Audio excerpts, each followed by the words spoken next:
My entitled neighbor wants a copy of my grandma's will.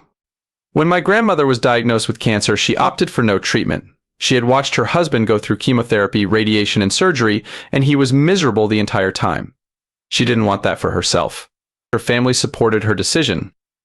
Over the next year, she gifted items to family and friends, telling us to write our names on the things we wanted and take what we desired. There were conditions. No, you can't have that. It's a family heirloom meant to go to Aunt and her kids. Or to Dad and his kids. We all knew what those items were and who they were going to, so that was easily settled after she died. The house was inherited by my father, who very suddenly and unexpectedly passed away 2 weeks later. I inherited the house at that point. The next-door neighbor, we'll call him Todd, came over several times, upset that he and his kids, 21-year-old female, 19-year-old male, weren't invited to Grandma's funeral. There wasn't one. We were all too busy reeling from my father's death.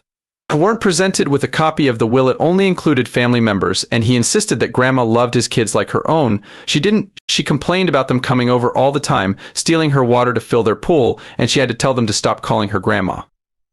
He wanted to know if I would allow his kids to go through the house to see if there was anything they'd like to take to remember her by. Okay, first, dude, my grandma died 4 weeks ago, and dude, my dad died 2 weeks ago. I thought he was awfully rude, but I offered to let them go through the boxes I had packed that I was planning to donate. He was offended. Mortified. He said his daughter and son had their hearts set on some items that were family heirlooms, and I literally laughed at him. I explained they were family heirlooms and would be staying with me, and 2 of the items had already gone home with my brother.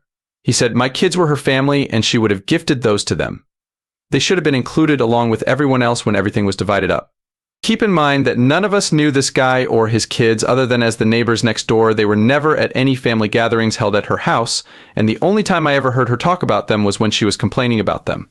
Especially when she caught them using both her hoses to fill up their pool and then came over complaining because she had put locks on the outdoor faucets. Luckily, Todd's house was in foreclosure and he moved away about a year later. I have more stories, but those will come later. This happened a little over 10 years ago. We were all prepared for Grandma's passing, and while we were sad, we were also prepared. But my dad's passing was unexpected and absolutely devastating. He was my best friend, and I feel his loss almost daily.